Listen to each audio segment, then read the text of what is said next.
Rui, eu, por seres filho de quem és, neto de quem és, não te vou perguntar, não te gostaria de perguntar, mas vou perguntar se te recordas a primeira vez que vieste a este teatro. Não. Sinceramente não me lembro. Aliás, eu costumo dizer, por graça, que estou nesta casa desde 14 de junho de 1931, que foi o dia em que o meu avô estreou em Portugal e, coincidentemente, aqui, a Paixão segundo São Mateus. E eu entrei, ainda no meu avô. E desde aí, olha, depois foi o meu avô, a minha avó traduziu, creio que foi o Amor Industrioso, que foi representado aqui, acho que tu fizeste. Depois foi o meu pai, a minha mãe, os meus irmãos, eu, a minha filha, já cá esteve, como sabes. E olha, temos mantido nesta casa desde 1931. Já vai na já quarta vão quase geração. 100 anos. Quarta geração. É. Portanto, 4 gerações a seguir. E lembras-te de conversas em família do teu pai, quando eras miúdo, sobre São Carlos? O teu pai foi diretor musical deste teatro. Foi de 77 a, creio que 90 e... Em que ano é que acabou a empresa pública? 91, 92. Pois, há aliás uma história que eu já conto, uma história bomba do meu pai nesse dia. Então, força. Pode ser agora. já. No dia em que acabou a empresa pública, o meu pai, por acaso, vinha para entrar aqui no teatro e lá embaixo a segurança, que eu não me lembro quem era, mostrar que tinha poder. Isto não entra aqui ninguém, que isto já acabou.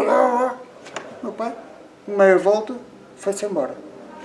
Passados uns dias, chegou-me aos ouvidos que o Conselho de Administração da altura, que eu não me lembro também quem era, e mesmo que lembrasse não ia citar nomes, porque há pessoas que ainda podem estar vivas, mas parece que andavam aí de cabelos em pé, com um postal que dizia: meus amigos, eu ia para entrar aí no dia, não me lembro, mas não me deixaram, olha, vim dirigir a Pequim e a Xangai, um abraço, Manuel Ivo Cruz. Foi as comemorações dos 50 anos da Revolução Cultural. Eu lembro-me, eu entrevistei o teu pai em Pequim. Eu estava em Pequim e falei com ele, e ele sempre me falava.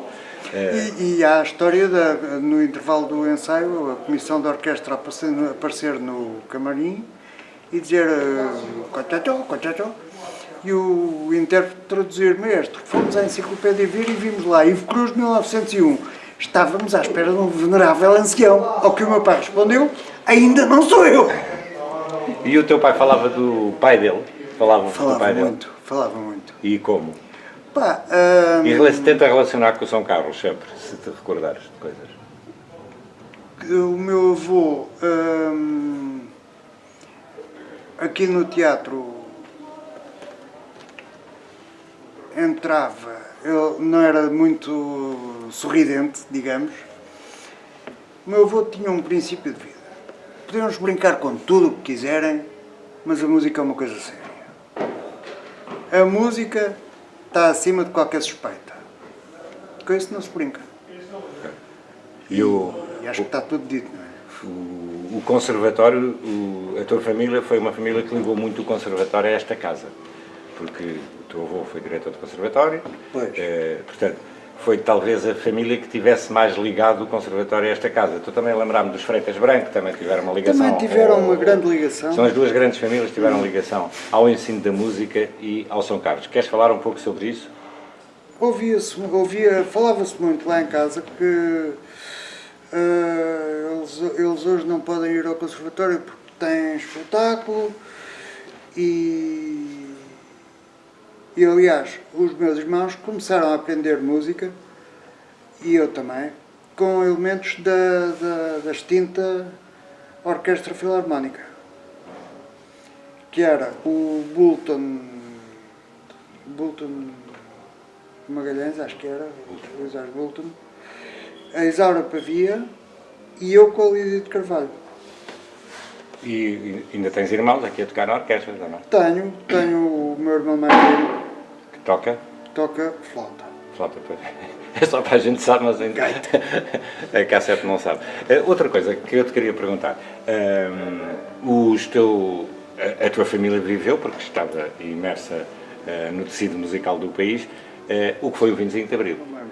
Lembro-me quando meu pai tinha a companhia do Trindade, que havia lá um tipo que andava sempre atrás do palco, que era um chato, que era, vinha eu depois a saber, neto do, como é que ele se chama? O que fez a Serrana, Caio. Augusto Machado. O Caio. Não, o Augusto Machado. Ah, Dona Branca. Dona Branca, sim. E houve um dia que disse ao meu pai, eu também estou ligado com essa história, disse ao meu pai, diante de mim, que eu era miúdo, andava de mão dada com o meu pai, que o meu avô tinha uma ópera com texto do Essa de Queiroz. E o meu pai, radiante, isso é interessantíssimo, tem que me deixar ver a partitura. Ao que ele respondeu, infelizmente os ratos roeram-na toda. Bom, é deprimente. Mas acontece que, creio que foi em 92 ou 2002, a professora Irene Fialho da Universidade Nova, creio que é da Universidade Nova, estava a mexer no arquivo Batalha Reis, na Biblioteca Nacional, e encontrou uma ópera que se chama As Férias do Diabo, acho que é As Férias do Diabo. Música Augusto Machado, texto Essa de Queiroz. Foi logo uma festa. O meu pai até tinha um texto que ficava no Infelizmente os ratos roeram-no tudo. E eu depois mandei para o meu pai a notícia que a Irene Fialho tinha descoberto essa ópera, que é interessantíssima, mas não sobrou muito.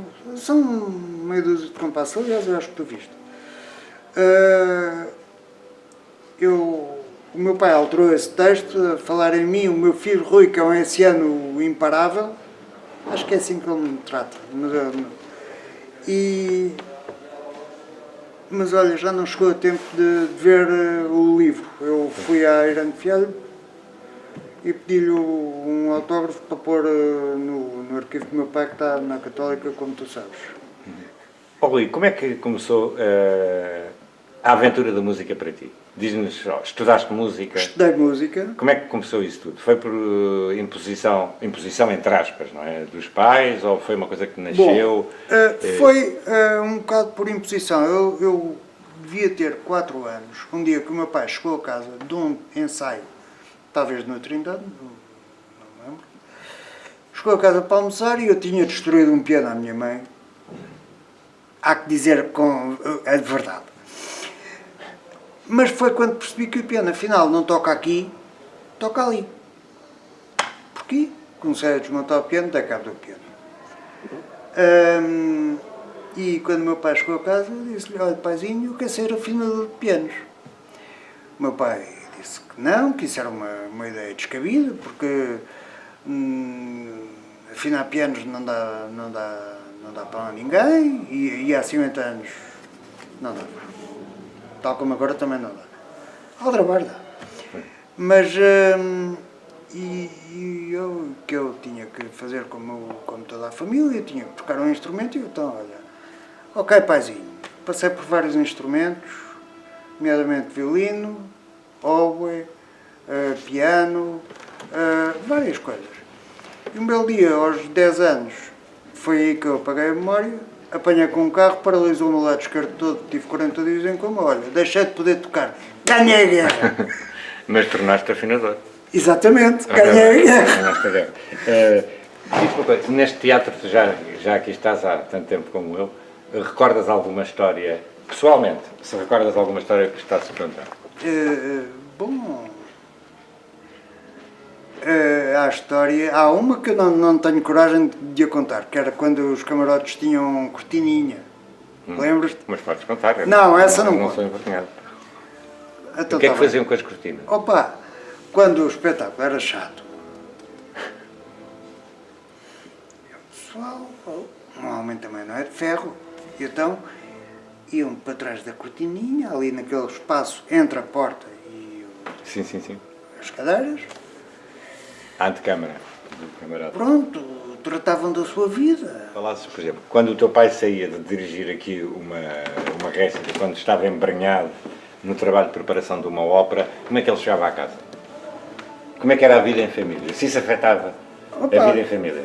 Para o bem e para o mal, não é? O afetado. Não, o meu pai dirigiu mais de 50 óperas diferentes. Eu estive ontem a ver a listagem, são mais de 50 óperas. Algumas muitas vezes, outras uma vez, que foi o caso do Ocidental Praia. Mas o total foram mais de 50. E para ele já era uma coisa corriqueira abrir uma partitura. E para a família, E como é que era? Como, Vocês, era, por exemplo, como era para ele uma coisa corriqueira, eu não me lembro de lhe notar mas, por exemplo, quando havia uma alterações de estreia, humor. quando havia uma estreia, Isso lá em quando casa havia não era diferente, não se preparavam, isso- hoje há uma estreia. Nós pulávamos e saltávamos menos, fazíamos menos barulho para não lhe perturbar os neurónios. E vinham, Muitas a vezes. família vinha Muitas quando vezes. havia. Eu tentava vir sempre, às vezes não me deixavam, era pequeno. E o que era isso, Rui? Explica-nos lá que sentimento é que tu tinhas. Quer dizer, eu vi o meu pai em muitas situações, nunca ouvi num pódio a receber aplausos de uma plateia, não é? Como é que Opa. era para um filho estar a ver aquele é o pai e as Opa. pessoas a aplaudir e ele ali, naquele local? Pá, chama-me provinciano se quiseres, mas estás a ver o Damas de Salcedo que ficava chique a valer, meu Sim, caro? sim, sim. Pois eu ficava na mesma. Gostavas de ver, portanto. Pá, sentia-me todo inchado, pá. Era o teu pai, claro. Natural, acho que... Rui, recordas assim algum espetáculo que te tenha tocado, especialmente aqui nesta casa? Recordo. Então força. Flauta Mágica.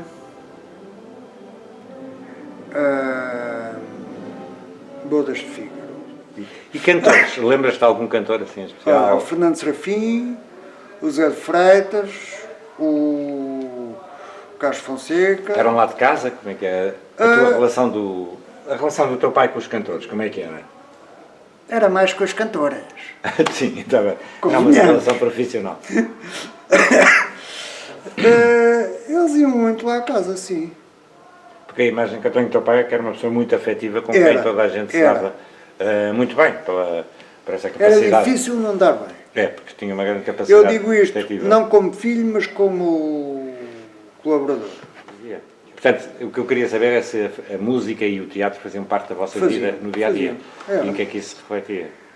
Olha, a conversa ao almoço e ao jantar à mesa era sempre, raramente se falava de outra coisa que não fosse o concerto, o ensaio, o espetáculo, a ópera, a partitura, o instrumento, os cantores, a orquestra.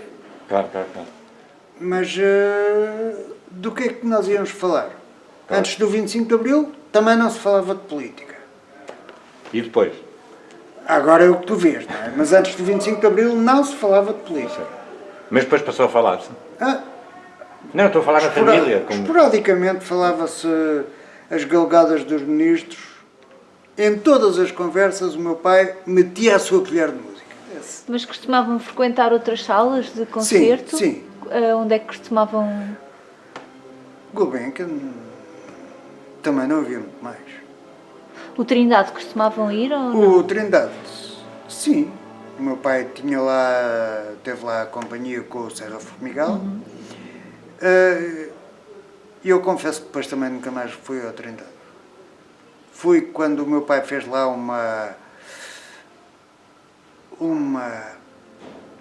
um Elixir do Amor, creio que foi, com o João Miranda, que fazia o do Camara. O teu pai foi muitas vezes a Pequim. Ele gostava Foi. muito de dirigir na China. Porque a orquestra não era como as orquestras que se apanham Ocidentais. ocidentais, que é "Não, o que é que vais fazer para jantar? Tararara, fazer batatas. Tararara."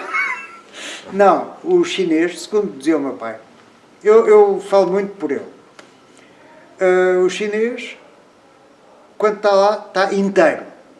O chinês é pequenino, portanto, para estar todo na música não pode estar disperso. O chinês, quando estava lá, estava a tocar. Não estava a pensar o que é que ia fazer para o jantar, nem o que é que ia fazer quando saísse. Mas isso também pode ser fruto de um poder ditatorial, não é? Se Pode, falas em batatas pode. és fuzilado, não é? Claro. Aí a gente não fala. E às vezes não se Não. perdia a bala. Eu sei, mas diz-me uma coisa, essa diferença, pois tu não a sentiste, nunca trabalhaste nesses sítios, isso seria o teu pai que eu iria perguntar, mas podia ser que ele falasse se ele sentia a diferença entre os métodos de trabalho Sentia. da China Vermelha Sentia. e da Europa Ocidental. Sentia, Pronto. Nós temos sentia. sindicatos que Opa, fazem reivindicações, lá não há isso. Não é? Mas já lá vai o tempo em que os sindicatos defendiam os trabalhadores. Isto Mas- agora entrando noutro campo. Sim, mas no musical, o que é que ele sentia No diferente? musical sentia que cá os músicos profissionais fazem música, senhor, mas também têm outros polos de interesse. Na China, por exemplo, e em Moscovo, em Leningrado, que foi onde meu pai foi a seguir, quem vive da música, quem vive para a música, vive para a música e não tem mais... Pois, essas digressões à África, o teu pai falava delas?